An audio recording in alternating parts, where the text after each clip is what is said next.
On this show, we talk a lot about the behaviors and mindsets that build and foster trust. But today we should talk about a practice and a mindset that absolutely obliterates it. Management. Ugh. That's this week on the Badass Agile podcast.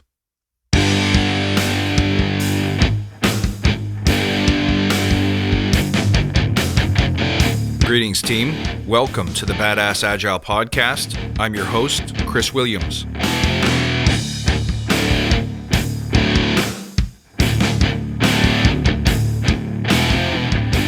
Greetings, team. How's everybody doing? I want to thank you so much for being a listener, for being a follower. I love all of you. And if you're listening in real time, we're in the midst of a global health crisis, so I hope you're all keeping well. Keeping safe. Remember, staying indoors, not a joke. It's not a request. Get yourself holed up, hunkered down. Time to stay mentally tough, mentally aware, and be part of the solution. All right, listen up, guys. Leadership, when done well, is inspiring, and it's so necessary. Management, on the other hand, well, I have a bit of a beef with. Before we dig into it, let's take a moment to reflect and remember why we're here. To create an elite tribe of leaders who truly serve their clients and communities by doing what matters and what works, relentlessly chasing value and excellence like a badass. There's so many resources about what you need to do to be agile, but we're focused on who you need to become in order to lead teams. So let's hammer down those fundamentals to create a truly unique and unstoppable force in this industry. And hey guys, if this helps you, do me a favor, tell your friends. At this point, it should be obvious and automatic that a leader is not forceful. To me, leadership is an offering. It's bringing the best of your skill and your intentions for your team and simply offering them up, hoping that they're of service. You might be bringing your compassion to bear. You might be bringing your experience to bear. Or maybe it's your wisdom that's your greatest asset. Or maybe it's all three or more. But the point is, you are there to serve and support, not to push for your will or your way.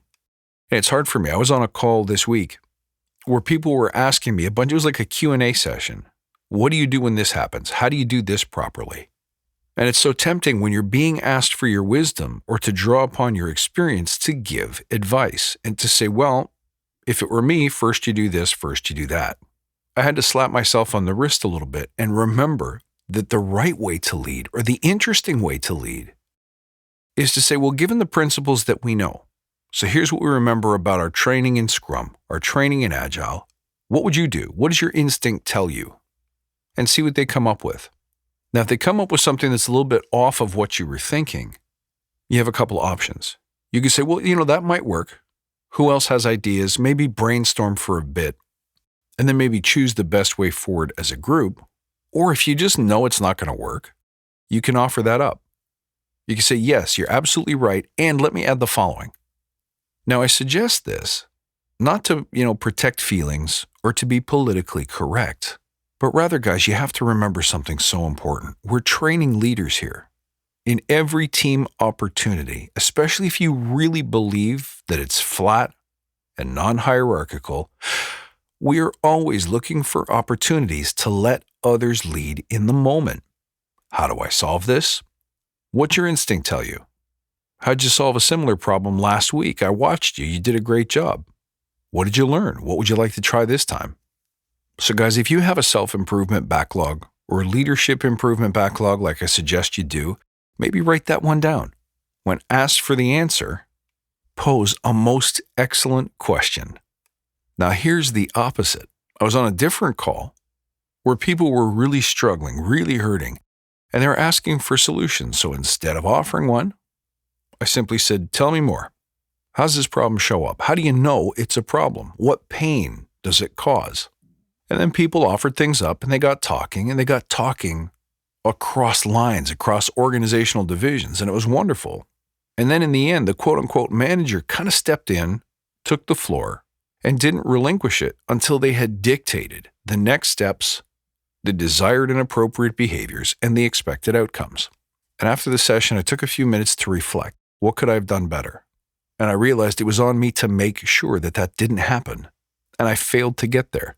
No excuses, no defenses. I just didn't crush that session. I didn't get the outcomes that I wanted. But the other thing I noticed and reflected on is imagine how it would have felt to be on that call, to feel like you had authorship and ownership of your destiny, of your solution, like you were self-solving as a team, only to have someone come in and take that away from you and simply deliver some orders. To my mind, that would erode trust, not create it. I don't think anyone would be impressed at how clever that leader was. I don't think anyone would have sensed that the intention was to help if it felt in your gut. I mean, not at an intellectual level, but at a sensing level, that solution was offered by someone who felt a strong need to show their intellect or to flash their badge or to hurry towards a positive or satisfactory outcome. Because when we dictate, isn't that what we're doing? We're trying to show everybody, hey, I'm the leader, I got this. Hey, I've been here before, let me save you some trouble. I know what to do. But how does that sound? As a listener, as a learner, it's like, all right, you've spoken long enough. Now here's the real conversation. That's just dictating. That's just serving your own ego. And I don't suppose that that was the intention or that it came from a bad or negative place. I think that's just where that person is on their leadership arc right now. But hey, you want to talk about a prioritized backlog? As a learning, living leader, one of the first things that you need to sort out is how to be quiet and listen, how to offer yourself as a broker of solutions, not as a dictator or an originator of solutions. As a leader, you are there to help people find their own best. If they need support in difficult and anxious times, you are there. If they need help, resources, and they have the courage to ask for them, your job is to answer the call. If they're banging their heads against the wall over the same problem over and over, your job is to knock down the walls and find ways to help them break through. All of those things sound like service to me. And if you know my stuff, you know that that service mindset is what helps build trust. So if you're leading people, and I believe that everyone leads from wherever they are, check yourself really quickly. What's your status? Are you managing or are you truly leading? If you have time this week, especially as we're working remotely so much more in 2020, it's a great time to watch your dialogue. How are you injecting? How are you helping? Are you listening and helping people find their own solutions, or are you solving and pushing people towards a speedy resolution?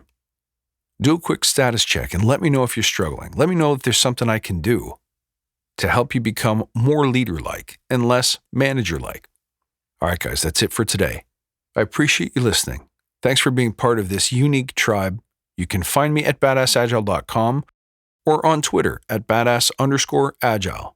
Don't forget to join in on our twice-weekly COVID-19 events, Monday at 7 p.m. EST and Wednesday at noon EST. You can find the sign-up and the Zoom details in all my social media.